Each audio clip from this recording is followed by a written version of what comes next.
If I had to start over in 2026, knowing everything that I know right now, I wouldn't focus on dieting harder or training more.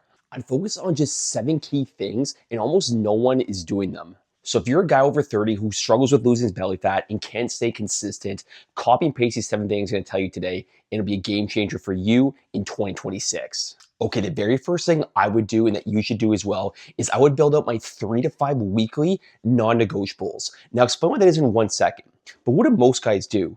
We break the promises that we make to ourselves, right? We say like, this is the year, or this is the time we get in shape. But then life gets in the way, we get busy, we get stressed, we lose motivation, and then we tend to start all over again. So here's what you're gonna do with your 3 to 5 non-negotiables.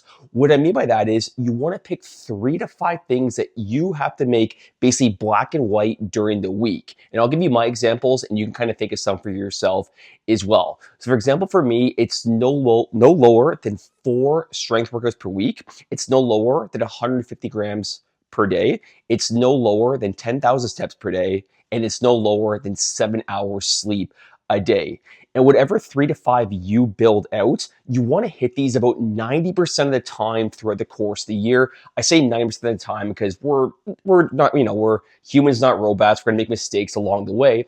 But if you have these 3 to 5 non-negotiables, it just makes it black and white, and you don't argue with yourself. Because a lot of times men, we get home from work, we're tired, and we base our actions on how we feel. But if you have this combined with all the other stuff I'm going to talk about in the video, it marries together, and that's how you get shredded, and that's how you're going to stay on track for 2026. The second thing that I would do that you should do as well is I would track my calories for at least 1 week. Now, how many of you guys have started eating healthier, but no matter what you do, you just can't seem to lose your belly?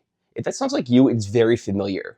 The reason being is eating healthy is a guess. And if you're not sure of how many calories you're taking in a given day, then it doesn't matter how many quote unquote healthy foods you're having, the number on the scale and the body fat isn't going to change. So here's what you're going to do. And here's what I would do.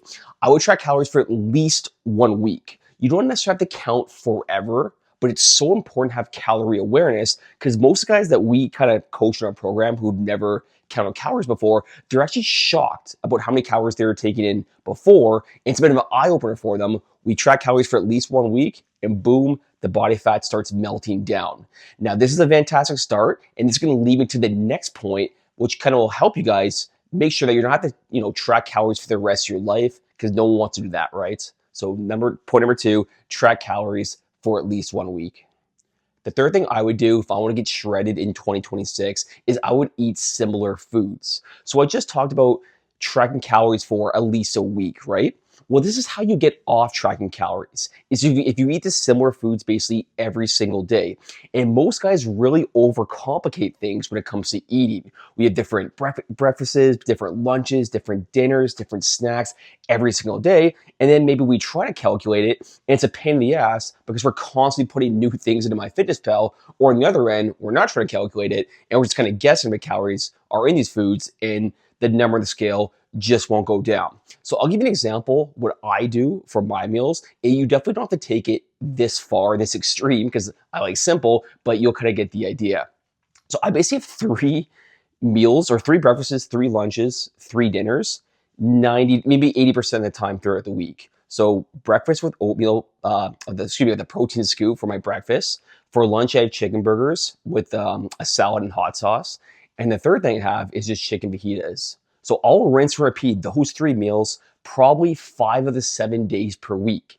I know it's boring and you don't have to do it that extreme. And maybe you can have something where a couple days are the same. So maybe Monday, Tuesday are the same, Wednesday, Thursday is the same. You get the idea. But whatever it is, guys, try to eat similar foods during the course of the week. And then, make sure you're doing that over the course of weeks and months. And this is how you can veer off calorie tracking because you have everything in the app already. And it's just so simple because you know exactly what you're eating. The fourth thing I would do if I want to get shredded in 2026 is I would plan my workouts. Now, let me ask you a question. If you were to make a presentation at work for your colleagues, how would you approach it? Would you prepare and put a lot of effort in that presentation? Or would you just show up that day and be like, you know what, fuck it. I'm just going to wing it today and hope for the best. You're probably going to plan and prepare the presentation, right? And going back, into fitness now, A lot of times when it comes to our workouts, we just kind of wing it and we have no plan to execute. Because what a lot of guys do, and this is where most men get in trouble, is we don't really have a set schedule in terms of what days and when we're going to work out. So we just, kind of going back to the first point I talked about in our non-negotiables, we go off of feelings. And how do we feel after a long day of work? Usually stressed, usually tired, and the last thing we want to do is work out, right? So what I want you to do, and this is the game changer, and this can help. Has helped us. Excuse me, has helped so many of our clients. Is on Sunday. What I want you to do is plan what days and what times you're going to work out into your weekly schedule. Block it off. Kind of think of it as like a work meeting. It's your time. No one's going to bother you, and you're going to execute that for 45, whatever, 50 minutes, however long you work out. So plan your workouts, guys. And this is how you basically don't negotiate with yourself. You show up, you look at the calendar, you get it done. It's that simple. The fifth thing I would do if I want to get shredded in 2026 is I would eat at least 25 grams of protein for 90% of my meals. And again, I say 90% because we're humans and we're not robots. So how many of you struggle getting your protein numbers high? I would say most guys do, right? At least like relative to keeping the calories in check. But if you basically plug and play, I'm going to show you right here, it's going to be a game changer for you to get your protein numbers high. So if you can basically get 25 to 30 grams of protein for your breakfast, your lunch, and your dinner, right there, and plus a snack, excuse me, right there, you're going to be about 110 to 120 grams of protein, and that's without even blinking. Now, if you're wondering, like, okay, that sounds great, but how do I achieve this? Like, what do I eat? What do I do? I'll just put a free recipe guide in the comments below, guys. I got 10 recipes and meal ideals for breakfast, lunch, dinner, snacks. Plug and play them, and you can basically build out your own, basic meal plan, and it'll basically fit your lifestyle, which makes it a lot more sustainable as well. So grab that in the comments below. The sixth thing I would do if I want to get shredded in 2026, and I'm going to really oversimplify this, is I would walk and lift. Now I'm saying this because I still see a lot of posts out there that like is saying cardio is the best and HIIT training is the best. Let's really simplify, guys. 3 to 5 strength workouts per week, lifting weights, walk 10,000 steps per day. It's that simple. Now, if you're thinking like, oh man, there's no way I can walk 10,000 steps because my job, I have a desk job, that's okay. Just increase the number by basically 20% of what you're having now.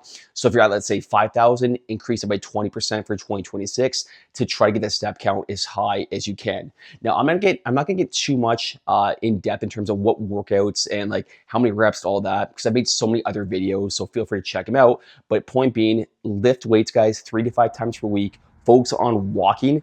Don't worry about your cardio. Don't worry about your HIIT training. Don't worry about these fancy workouts. Keep it super simple. And this is how guys are going to actually lose the belly and build muscle at the same time. The seventh thing I would do if I want to get shredded in 2026 is I would quantify short-term and long-term goals. So if you basically just say, hey, I want to lose some fat or I want to build some muscle in 2026, it's not good enough, guys. It's like basically saying, yeah, I want to make more money. Cool. I think every single person in this world would like to make more money, right? So what you have to do basically is you have your non-negotiables now, but you got to decide like what is your specific goal that you're trying to achieve. So are you trying to lose like maybe 20 pounds in 90 days? Like whatever it is, you want to make sure you quantify a number. And then when you have this number, you marry it with those non-negotiables and you have your action plan in place. So think of two things: a short-term goal, which I like to define as like a 2 to 3 month goal, and then a long-term goal. But the key thing here is quantify it. So if it is build more muscle, then you'd say, I want to gain half an inch on my arms. Or if you're trying to lose fat, maybe it's I want to lose a couple inches off my waist and I want to lose 20 pounds in total. Quantify those numbers, guys, and then you can actually have an action plan to get towards those targets and numbers. And it's just going to make your life so much easier, because if you don't have a goal and you're just kind of guessing and it's very generic, you're simply just not going to see the results that you want. Now, losing fat isn't always roses. I made a video on 20 hard truths in terms of losing that stubborn belly fat. So if you want to kind of get more into the dark side of the things, or the fun side of things, we'll say, check the video right here. Thanks for watching, guys, and we'll see you in the next video.